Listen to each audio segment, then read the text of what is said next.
Salam dəyərli şagirdlər. Bu gün biz 8-ci sinif kimya dərsliyində 4.1 və 4.2 mövzularının başlığı altındakı sualların izahına birgə baxacağıq. Əvvəlcə 4.1-dəki suallara baxaq. Aşağıdakı təcrübələri aparın. Hər bir reaksiyada sürətin azalmasını hansı əlamətə görə müşahidə etmək olar? Bizə birinci verib kalsium klorid və natrium karbonat məhlullarının qarışdırılması. Gəlin reaksiyanı yazaq uşaqlar. Kalsium klorid, yəni kalsium klor 2 üzərinə gəlsin natrium karbonat, yəni natrium 2CO3 reaksiyaya daxil olduqdan sonra alınacaq kalsium karbonat çöküntüsü üzərinə gəlinsin natrium xlor. Natrium xlor. Uşaqlar, bizdən reaksiyanın sürətinin azalmasının səbəbini soruşur. Biz görürük ki, kalsium kloridlə natrium karbonat reaksiyaya daxil oldu və ağ rəngli kalsium karbonat çöküntüsünü əmələ gətirdi. Burada reaksiyanın sürətinin azalmasının səbəbi ondan ibarətdir ki, əvvəlcə çöküntü tez bir şəkildə yaranacaqdır, daha sonra çöküntünün əmələ gəlməsi yavaşlayacaq.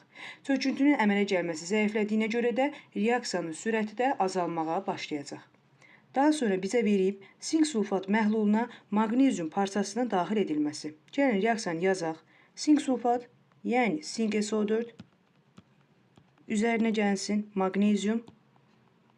Reaksiyaya daxil olduqdan sonra alınır maqnezium SO4 üzərinə gəlinsin sink. Bu reaksiyanın getməyinin səbəbi ondan ibarətdir ki, uşaqlar, maqnezium aktivlik sırasında sinkdən daha qüvvətli metaldır.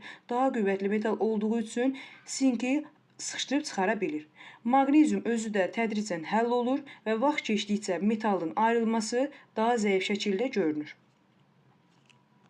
Ondan sonra bizə verib şəkər tozunun sınaq şüşəsində uzun müddət qızdırılması. Uşaqlar, şəkər tozunu biz qızdırmağa başladıqda o əvvəlcə əriməyə başlayır, onun rəngi əvvəlcə qəhvəyi rəngi olur, daha sonra isə qara rəngə çevrilir. Yəni, onu qızdırmağa davam elədikcə qaz ayrılacaq, əvvəlcə qazın özünün ayrılması çox sürətli şəkildə baş verəcəkdir, daha sonra qazın ayrılması getdikcə azalacaq.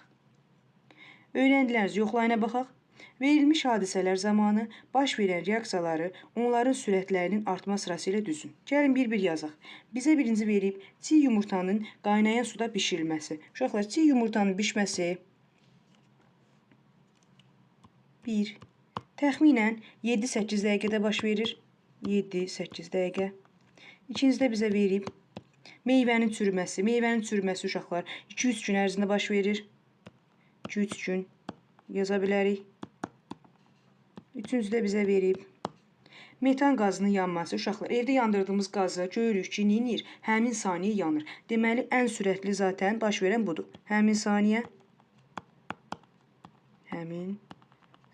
yanacaq.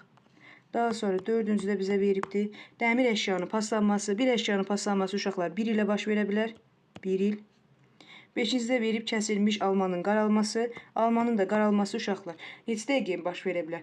Biz görürük ki, almanı kəsirik, yeyirik, amma bir müddət qaldıqdan sonra artıq o büzüşməyə başlayır, yəni onun rəngi qaralmağa başlayır. O da təxminən 30 dəqiqə və yaxud da 1 saat da deyə bilərik. Yəni 30 dəqiqə daha idealdır məncə, yaza bilərik. İndi bizdən baş verən reaksiyalar artma sırası ilə, yəni azdan çoxa düzməyimizi istəyir. Azdan çoxa düzmək nə deməkdir? Yəni daha tez baş vermək. Daha tez baş verən azdan çoxa deyil. Artma sırası ilə düzdüyümüzü istəyirsə, yəni görürük ki, ən birinci hansı olacaq uşaqlar? 4 olacaq. Çünki dəmir əşyanın paslanması nə oldu? 1 il ərzində baş verdi. Yəni daha gec baş verdi. Daha gec baş verdiyinə görə 4. Daha sonra bizə verib, məsələn, 2-3 gün. Daha gec baş verdi. 4, 2 şəklində yazıram. Ondan sonra 30 dəqiqə var. 5. Ondan sonra bizə 7-8 dəqiqə olacaq. Daha sonra da həmin saniyə olduğu üçün üçüncünü də sona yazacağıq. Artma sırası ilə də biz bunu belə düzmüş olduq. Daha sonra təbiətdə lənc və sürətlə baş verən reaksiyalara hansı nümunələri göstərə bilərik? Uşaqlar, zəif reaksiyaları məsələn, biz bayaq da qeyd elədik ki, dəmirin paslanmasına aid eləyə bilərik və yaxud da daşların aşınmasına aid eləyə bilərik. torpaqda üzvü maddələrin parçalanmasının hər birini, məsələn, biz zəif reaksiyalara aid edə bilərik. Amma sürətli reaksiyaları isə, məsələn, biz bayaq da sürətli reaksiya dedik ki, qazın yanmasını, baxın, gördünüz, qeyd elədik ki, metan qazının yanması sürətli reaksiya idi. Həmçinin turşu ilə qələvinin reaksiyasını biz götürsək, onlar bir-birləri reaksiyaya daxil olurlar, neytrallaşma reaksiyası baş verir ki, bu da sürətli reaksiyalara aid eləmək olar. Həmçinin yumurtanın bişməsini biz daha tez baş verən reaksiyaya aid edə bilərik. Bundan əlavə bəzi partlayışların da olmasını biz sürətli gedən reaksiyalara aid edə bilərik. Daha sonra 4.2-yə baxaq uşaqlar. Buradakı suallara da baxaq.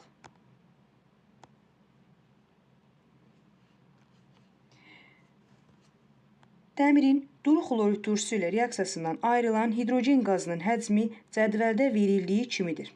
Aha, cədvəldə belə bir şey verilib bizə. Dəmirin sərf olma sürətini hansı vahidlə ifadə etmək olar? Əvvəlcə reaksiyamızı yazaq uşaqlar. Dəmir veribdir bizə. Duru xlorid turşusu ilə reaksiyaya daxil olubdur. Xlorid turşusu ilə reaksiyaya daxil olduqdan sonra alınacaq dəmir xlor2 üzərinə gəlinsin hidrogen. Reaksiya tənliyini də burada əmsillaşırsaq, sadəcə 2H xlor şəklində olar. Aha, indi bizdən dəmirin sərf olma sürətini hansı vahidlə ifadə etmək olar deyə uşaqlar. Dəmir neyinibdir? Sərf olunubdur. Dəmirin özü nə haldadır uşaqlar? Bərk haldadır. Deməli, bərk halda olan bir maddənin kütləsini biz qramla ifadə edə bilərik. Deyir ki, sərf olma sürəti, yəni zaman ərzində sərf olmasını istədiyinə görə bizdən qram bölünsün dəqiqə şəklində biz vahidi yaza bilərik. Daha sonra hidrogenin əmələ gəlmə sürətini hansı vahidlə ifadə etmək olar? Uşaqlar, hidrogen həcmi zaten görürük, burada nə yazılıbdır? Santimetr kubu şəklindədir. Neyinibdir? Hidrogen özü dəqiqədə sərf olunan hidrogenin həcmi deməkdir. Əmələ gəlmə sürətini də biz ifadə eləsək, yəni 1 dəqiqədə sərf olunan hidrogenin həcmini santimetr kubu bölünsün dəqiqə şəklində yaza bilərik. Bu oldu bizdə A variantı, bu oldu B variantı. C variantına baxaq. 1, 2, 3, 4, 5, 6-cı dəqiqələrdə reaksiya sürətini hesablayın. Gəlin hesablayaq uşaqlar. Biz nə görürük? Biz görürük ki, 1, 2, 3, 4, 5 istəyir. 0-dan 1-ə gəlibdir və 0-dan 12-yə gəlibdir. Deməli, 0, 1, yəni 1-ci dəqiqədəki qiyməti hesablasaq, düsturumuz necə idi? Orta sürət bərabərdir, alınan maddənin ümumi həcmi bölünsün sərf olunan ümumi zaman. Yəni, 12 çıxılsın 0, 12 bölünsün 1 çıxılsın 0, 1. 12-ni də 1-ə bölsək, alınacaq nə uşaqlar? 12, bircə dəqiqə, 12 kub santimetr bölünsün dəqiqə. Bu oldu bizim birinci dəqiqəmizdə. Daha sonra ikinci dəqiqəni istəyirsə, yəni 1-2 aralığına baxıram, ikinci dəqiqəni istəyir bizdən. İkinci dəqiqə üçün yazsaq, görürük ki, 1, 20-dən də 12-ni çıxsaq 8. 8 bölünsün 1 olar 8 kub santimetr bölünsün dəqiqə. Daha sonra üçüncü dəqiqəni yazıram. Üçüncü dəqiqəni yazsaq, üçüncü dəqiqədə görürük ki, 1, 26-dan da 20-ni çıxsaq 6. 6 bölünsün 1 olacaq 6 kub santimetr bölünsün dəqiqə. Daha sonra dördüncünü yazıram. 3, 4 yazdım. Dördüncü dəqiqəni hesablayırıq. Görürük ki, 1 və 31-dən də 26-nı çıxsam olacaq 5. 5 bölünsün 1 alınacaq 5 kub santimetr 5 kub santimetr bölünsün dəqiqə. Ondan sonra 5-incini də istəyir bizdən. 4, 5 aralığını yazdım. 5-ci dəqiqəni istəyir. 5-ci dəqiqədə görürük ki, 1, 31-dən də, 34-dən də 31-i çıxsaq 3. 3 bölünsün 1, yəni 3 kub santimetr bölünsün dəqiqə olar. Daha sonra 6-cını da istəyir. 5, 6 aralığını yazdım. 6-cı dəqiqədə də görürük ki, 5-dən 6-ya 1, 36-dan da 34-ü çıxsaq 2, yəni 2 bölünsün 1 alınacaq 2 kub santimetr bölünsün dəqiqə. Əla.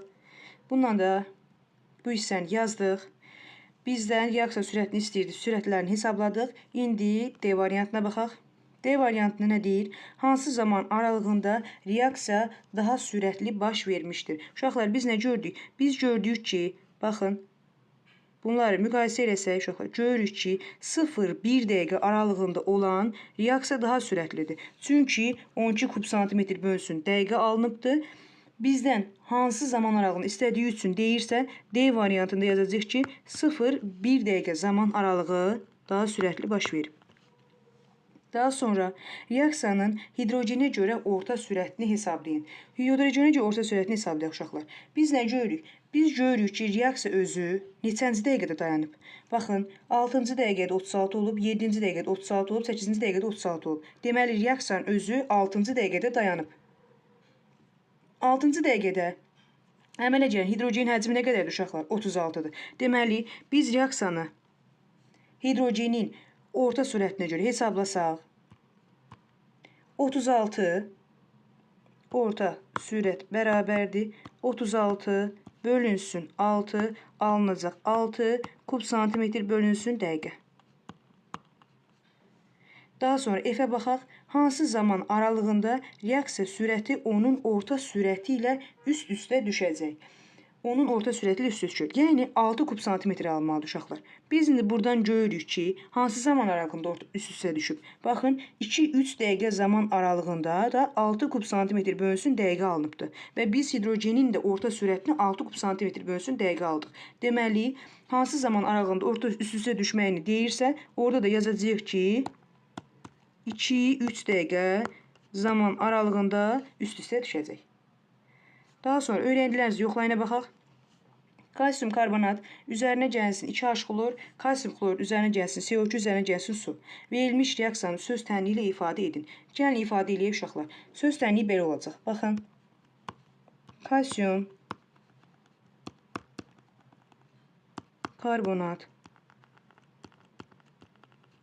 üzərinə gəlinsin. Bir dəqiqə. Aha. Hidrogen xlorid.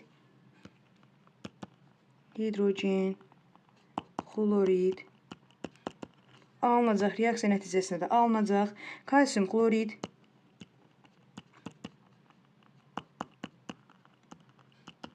üzərinə gəlinsin karbon qazı, CO2 uşaqlar karbon qazıdır.